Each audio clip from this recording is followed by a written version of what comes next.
स्थानीय शांति स्मृति संभावना आवासीय उच्च विद्यालय शुभ नारायण नगर मझौवा आरा में आज केंद्रीय माध्यमिक शिक्षा बोर्ड दिल्ली द्वारा आयोजित कक्षा 10वीं और 12वीं की बोर्ड परीक्षा 2024 में शामिल होने वाले विद्यालय के छात्र छात्राओं का काउंसलिंग सह फेयरवेल कार्यक्रम का आयोजन समारोह पूर्वक किया गया। काउंसलिंग सह फेयरवेल कार्यक्रम में बोर्ड परीक्षा 2024 के परीक्षार्थियों को संबोधित करते हुए विद्यालय की प्राचार्य डॉक्टर अर्चना सिंह ने कहा कि यह परीक्षा विद्यार्थियों को अपने भविष्य को सफल बनाने का पहला एवं अहम पड़ाव है। यहीं से तय होता है कि भविष्य में हम क्या करना चाहते हैं और क्या बनना चाहते हैं। उन्होंने छात्र छात्राओं को बताया कि प्रति वर्ष संभावना विद्यालय के 40 से 50 बच्चे बोर्ड परीक्षा में 90% से ज़्यादा अंक लाते हैं।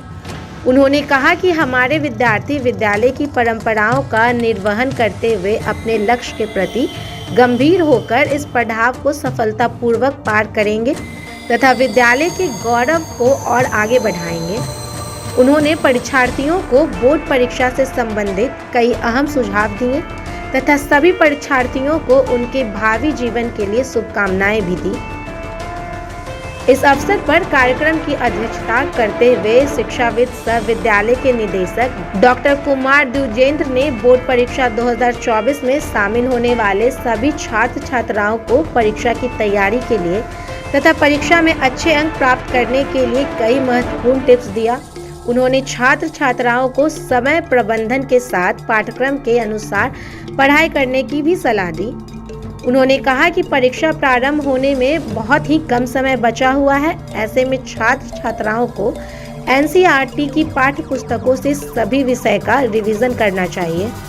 उन्होंने बताया कि छात्र छात्राओं को सीबीएसई द्वारा जारी बोर्ड परीक्षा के लिए मॉडल प्रश्न पत्र को हल करके लिखने का अभ्यास करना चाहिए। उन्होंने कहा कि कई बार ऐसा होता है कि बच्चों को प्रश्न का उत्तर याद रहने के बावजूद भी समय कम रहने के कारण उत्तर नहीं लिख पाते हैं। इससे बचने के लिए लिखने का अभ्यास जरूरी है। उन्होंने छात्र छात्राओं को परीक्षा के दौरान तनाव मुक्त तथा एकाग्र रहने की, सुबह में टहलने तथा योगा करने की भी सलाह दी। इस अवसर पर विद्यालय के परीक्षा प्रभारी श्री राजेश रमन ने सभी विद्यार्थियों को सीबीएसई द्वारा जारी दिशा निर्देशों को विस्तार से समझाया। धन्यवाद ज्ञापन करते हुए विद्यालय के उप प्राचार्य श्री ऋषिकेश ओझा ने छात्र छात्राओं को परीक्षा के दौरान अनुशासन में रहने की नसीहत दी। मंच संचालन विद्यालय के वरिष्ठ शिक्षक श्री अरविंद ओझा ने किया। कार्यक्रम के अंत में विद्यालय की प्राचार्य तथा निदेशक द्वारा सभी बोर्ड परीक्षार्थियों को उपहार प्रदान कर विदाई की गई। इस अवसर पर बोर्ड परीक्षा देने वाले सभी छात्र छात्राएं, उनके अभिभावक तथा सभी शिक्षक कर्मचारी उपस्थित रहे। खोलोगे, सर्च करोगे, वो चीज तुम्हारे सामने आ जाएगी। कहते हैं कि आजकल बच्चों को मोबाइल बिगाड़ रहा है, लेकिन अगर हम चाहें तो उसके दोस्त भी बन सकते हैं। इस दुनिया में या फिर हमारे आसपास हर एक तरह की चीजें होती हैं। हमारे दोस्तों में भी कुछ अच्छे होते हैं, अच्छे इन सेंस कि अपने करियर को लेकर के काफी कॉन्शियस होते हैं। दूसरे ऐसे होते हैं जो लापरवाह होते हैं। लेकिन हम चुनते किसको हैं? दोस्त तो सभी के होते हैं। जो अच्छे हैं उनके भी दोस्त होते हैं, जो नहीं पढ़ने वाले हैं उनके भी दोस्त होते हैं। लेकिन हमें अच्छा लगता है वैसे लोगों की संगत जैसा हमारा अपना विचार होता है। अगर हम पढ़ाई पर ध्यान नहीं देंगे तो हमें वैसे दोस्त अच्छे लगेंगे जो पढ़ना नहीं चाहते हैं, इधर उधर की बातें करना चाहते हैं। और जो पढ़ने वाले बच्चे हैं वो सोचेंगे कि नहीं, अगर हम उससे दोस्ती करते हैं तो पढ़ाई हमारी और बेटर से बेटर होगी। और इसका असर पड़ता है बच्चों। आपने सुना है कि तरबूजे को देख के तरबूजा रंग बदलता है। ए सर नो बदलता है। अगर आपके घर का माहौल, मान लो कि आपके घर का माहौल बराबर लोग आ रहे हैं जा रहे हैं इस तरह की चीज, तो तुम्हारे पढ़ने में मन लगेगा? नहीं लगेगा। एकाग्रता होगी। मदर फादर भी कुछ ना कुछ स्टडी करते होंगे, या फिर मदर फादर काम करने वाले हैं तो भाई या बंधु होंगे, भाई या बहन होगी, तो तुमको भी लगता होगा अरे पढ़ रहा है, चलो थोड़ा हम भी पढ़ लें। ऐसा लगता है? फील किया है तुमने कभी? होता है ना। तो सबसे बड़ी बात यह है कि संगत तुम अच्छी पकड़ो। और सबसे पहले शिक्षक को बाद में छोड़ो, अपने मदर फादर पर ध्यान दो कि मेरे माता पिता हमसे क्या अपेक्षा करके बैठे हुए हैं। वो अपनी पूरी जवानी आपके लिए झोंक देते हैं। झोंकते हैं कि नहीं झोंकते हैं? अपने अगर 1 या 2 शर्ट पे काट रहे हैं तो आपकी जरूरतों को पूरा करते हैं।